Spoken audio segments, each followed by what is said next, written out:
اس زمانے میں اللہ تعالیٰ نے کہا کہ کچھ لوگ اپنی بیٹیوں سے اتنا شرمندہ ہوتے تھے کہ وہ ان کو زندہ دفنا دیتے تھے. آپ اس بچی کو زندہ نہیں دفنا رہے.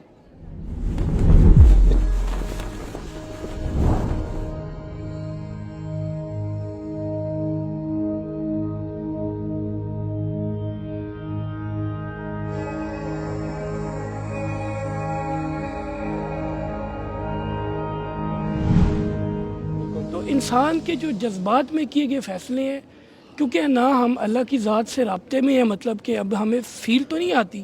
جیسے مثال ابھی آپ کا مائک ہے، آپ ریکارڈنگ کر رہے ہیں، یہ بلو ہو گیا ہے، اٹس مین کہ آپ کو پتہ لگ گیا ہے یہ ریکارڈنگ سٹارٹ ہو گئی ہے. بٹ ہماری زندگی کے اندر ہم کوئی بھی فیصلہ کرتے ہیں، چاہے بزنس میں، چاہے پرسنل لائف میں، چاہے کسی یعنی کہ کوئی باپ بیٹی کا فیصلہ کرتا ہے، بیٹے کا فیصلہ کرتا ہے، اس کو باہر آؤٹ آف کنٹری بھیجتا ہے، کسی وہ کچھ فیصلے ہوتے ہیں جو بعد میں بندہ کہتا ہے یار یہ تو میرے جذبات کے فیصلے تھے.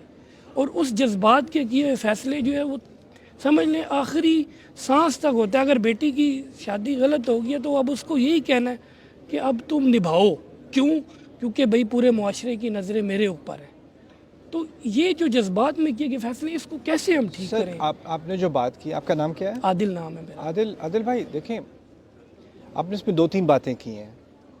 پہلی بات یہ، جذبات ہر انسان کی زندگی کا حصہ ہیں، اس سے آپ کبھی اسکیپ نہیں کر سکتے. اس طرح آپ اپنی کھال سے باہر نہیں نکل سکتے، آپ اپنے جذبات سے باہر نہیں نکل سکتے. تو اسلام اس لیے نہیں آیا کہ ہمارے جذبات کو مٹا دے. خواہشات ہماری رہیں گی، خوف ہمارے رہیں گے، ڈر ہمارے رہیں گے. یہ ساری چیزیں، جتنے بھی محبت ہے، نفرت ہے، یہ ساری چیزیں انسان کے اندر ہیں اور یہ اللہ نے ہی ڈالی ہیں. ٹھیک ہے؟ یہاں تک کہ یہ بھی اللہ تعالیٰ نے کہہ دیا نا، اضحک و ابکا، وہی ہنساتا ہے وہی رلاتا ہے، یعنی جذبات کا کنٹرول اسی کا ہے. دوسری بات، جو اصل بات کیا ہے کہ جذبات کو مٹانے کے لیے دین نہیں آیا، لیکن جذبات کو ایک دائرے کے اندر رکھنے کے لیے دین آیا ہے. دیکھیں، جذبات کا تقاضا یہ ہے کہ اگر میں کہوں مجھے بھوک لگی ہے، میرے ساتھ کوئی بیٹھا، میں اس کا کھانا پکڑ کے ایسے منہ میں ڈال لوں. عقل کا تقاضا کیا ہے؟ میں اپنے جذبات کو کنٹرول کرتا ہوں، کہتا ہوں پہلے مجھے کمانا ہے، پھر یہ پیسے خرچ کر کے میں نے کھانا لینا ہے اور کھانے کو انسان کی طرح کھانا ہے. یعنی ہم ہر وقت، ہر روز گاڑی چلاتے ہوئے آپ کو اپنے جذبات کنٹرول کرنے پڑتے ہیں. جاب پہ آپ کو اپنے جذبات کنٹرول، کسی کو جاب پہ جانے کا دل نہیں چاہ رہا ہوتا ٹریفک میں پھنس کے صبح باس کی گالیاں سننے کے لیے، لیکن جاتا ہے نا، وہ جذبات کو ہی تو کنٹرول کر رہا ہے نا.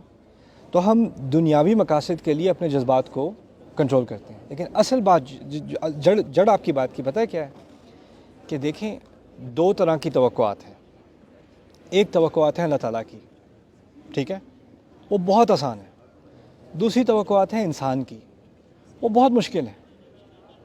اور ہم نے کیا کیا ہے؟ اب ہم نے انسان کی توقعات کو اتنا اوپر کر دیا ہے کہ ہم اللہ تعالیٰ کی توقعات کو بھی پیچھے چھوڑ جاتے ہیں. اور یہاں تک کہ ہم نے کسی کو شرمندہ کرنا ہے، جس نے اللہ کی نافرمانی نہیں کی لیکن میری نافرمانی کی ہے، وہ بہت بڑا گناہ ہے. جو اللہ کی نافرمانی کرے اس کی خیر ہے، جو میری نافرمانی کر لے، مجھے ڈس اپوائنٹ کرے، اس کی خیر نہیں ہے. اب جو باپ جذبات میں آ کے اپنی بیٹی کی کہیں غلط شادی کرتا ہے، اس نے ایک اللہ کا حکم نہیں مانا. اللہ نے اس بچی کو اجازت دی ہے، وہ بچی تو ہے نہیں، خیر بالغ ہے، اگر بچی ہوتی تو اس کی شادی نہیں ہو سکتی. بالغ ہے تو شریعت نے اس کو کیا حق دیا ہے؟ اللہ نے کیا حق دیا ہے؟ اللہ نے خود، کہ اس کا اختیار ہے لڑکی کا نہ کرنے کا یا ہاں کرنے کا. اس کو اللہ تعالیٰ نے اختیار دیا ہے، کیونکہ یہ جو عقد ہے اس کی بنیاد کیا ہے؟ 2 خود مختار لوگ جو اپنی مرضی سے اس رشتے میں داخل ہوں. اگر اس کی اپنی مرضی کا فیصلہ نہیں ہے اور باپ کے پریشر میں واقع کر رہی ہے، تو آپ فقہا سے پوچھ لیں اس کی کیا حیثیت ہے اس کی. اس میں کوئی اختلاف والی بات بھی نہیں ہے. دوسری بات کہ اب ایک برا فیصلہ کر دیا، اب وہ بھگت رہی ہے، اس کو پٹ رہی ہے، اس کی ذلت ہو رہی ہے، کچھ ہو رہا ہے، اور باپ کہہ رہا ہے اب نبھاؤ، کیونکہ ہم کہاں منہ دکھائیں گے. اس کو اس بات کی کوئی فکر نہیں رہی کہ وہ اللہ کو کیا منہ دکھائے گا. اس زمانے میں اللہ تعالیٰ نے کہا کہ کچھ لوگ اپنی بیٹیوں سے اتنا شرمندہ ہوتے تھے کہ وہ ان کو زندہ دفنا دیتے تھے. آپ اس بچی کو زندہ نہیں دفنا رہے. اس کو یہ زندہ دفنانا نہیں ہے، اس کے بارے میں پوچھ گچھ نہیں ہوگی، اس کا حق نہیں مارا. اور کس لیے؟ کہ لوگ کیا کہیں گے. اور یہ جو اس سے بہت بڑا سوال تھا، میرا رب کیا کہے گا، وہ مٹ گیا. اس کے بارے میں کوئی جذبات نہیں ہے. وہ بھی جذبات کا مستحق ہے کہ نہیں؟ وہ جذبات غائب ہیں. اب لوگوں کے جذبات اور یہ باہر بھیجنا یا فلانا فیصلہ کرنا، کسی پر امپوز کرنا، یہ سب ہم کرتے ہیں. ہماری سوسائٹی کا ایک سب سے بڑا مسئلہ پتہ ہے کیا ہے؟ اس کو میں انگلش میں کہتے ہیں رینک، مرتبہ. کتنے فیصلے ہم کرتے ہیں مرتبے کے لیے. تعلیم اس لیے نہیں کہ علم سے محبت ہے، تعلیم اس لیے کہ اس کی ڈگری کے بعد ایک مرتبہ ملے گا. جاب کہاں کرنی ہے؟ اچھا یہ جاب ہے تو لوگوں کو بتاؤں گا میری جاب ہے. کہیں اور ہے تو ورنہ مرتبہ نیچا لگے گا، اس کا ذکر نہ ہی کرو تو بہتر ہے. رشتہ کہاں کرنا ہے؟ اچھا لڑکا ہے، اس سے مجھے کوئی لین دین نہیں ہے. فیملی کا مرتبہ کیا ہے؟ یعنی ہمارا ایک طرح سے خدا بن گیا ہے مرتبہ، خدا بن گیا ہے. اور اس کی عبادت میں اگر اللہ تعالیٰ کی بات کی نفی بھی ہونا، ہم آسانی سے کرنے کو تیار ہیں، آسانی سے. تو یہ بات میرے نزدیک جذبات کی نہیں ہے. میرے نزدیک یہ بات کیا ہے کہ ہم نے کچھ چیزوں کو جانے انجانے طور پر ہم نے اس کو ایک یعنی الہ کا اچھا مقام سر، دے وہی دیا. فیصلہ 10 سال بعد یا 15 سال بعد اگر جو ہے اس میں ایرر آتا ہے تو پھر وہی باپ یا وہی انسان کہتا ہے یار مجھ سے غلطی ہوگی، تو اب اس میں وہ پھر اس کو کیا معافی مل جائے گی اس نے جو مطلب کہ پیچھے کیا ہے؟ دیکھیں، دو چیزیں ہیں. ایک ہے میرا اور کسی سے مسئلہ. اس نے معافی مانگی، میرے لیے وہ معافی کافی نہیں ہے. 15 سال میرے اجاڑ دیے، اب بڑے آرام سے آپ نے معافی مانگ لیجی.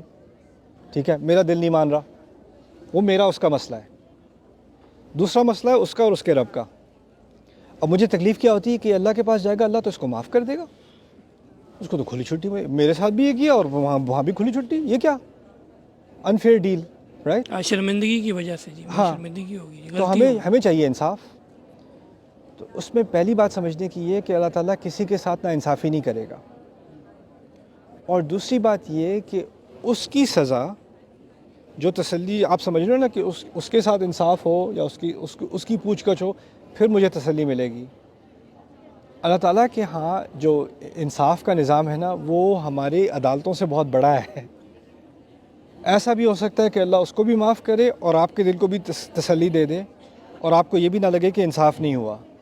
وہ یعنی اس کی حکمت میں یہ چیزیں ہیں، غیب کے اندر ہیں، لیکن وہ ہمارے بس کی بات نہیں ہے. اللہ تعالیٰ کو اپنا انصاف ہمیں سمجھانے کی ضرورت نہیں ہے. اتنا کہنے کی ضرورت ہے کہ وہ العدل ہے، وہ انصاف کرتا ہے. اتنا میرے لیے کافی ہے.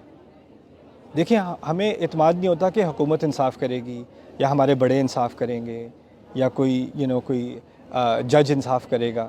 لیکن ایک بات پر پورا اعتماد ہونا چاہیے، سمجھ میں آئے نہ آئے. وہ کیا ہے؟ میرا رب انصاف کرے گا.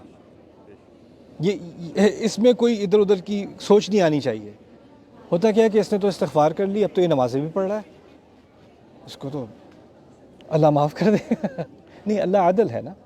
وہ معاف کرے نہ کرے، اس میں ناانصافی نہیں ہوگی. سورس آف انکم، آخری سوال، سورس آف انکم آج کل کا سر ٹائم ایسا آ گیا، جیسے آپ نے معاشی بحران کی بھی بات کی ہے سر. آج کے دور میں لوگ ایون جس کمیونٹی سے میں تعلق رکھتا ہوں، کنسٹرکشن اور ریئل اسٹیٹ کمیونٹی میں، جی ہم اس چیز میں مطلب ایون میری مسز ہے، میں نے 2-3 پروجیکٹس ایسے سٹارٹ کیے. میری مسز مجھ سے ناراض ہوگی، اس نے کہا یہ سود ہے سیدھا کہ ایک چیز بلڈنگ بنی نہیں ہے، ابھی ایک بلڈنگ بنی نہیں، اس کے اوپر آپ کو رینٹ آ رہا ہے، آپ 1 کروڑ روپیہ دیں، 2 لاکھ روپے مہینہ رینٹ لیں. سر یہ وہی چیزیں ہیں کہ ایک وقت آئے گا کہ لوگ حرام حلال کا فرق بھول جائیں گے، یا کوئی اور بات ہے؟ سر آنسر دے دیں. فتویٰ تو میں آپ کو دوں گا نہیں سر، وہ مجھے الرجی ہے فتووں سے. اور یہ سوال فقہا کے لیے، وہ میری کوالیفیکیشن سے آگے ہیں. کلاس کا چلیں سر، تھینک یو. چلیں جی، بات شروع کریں.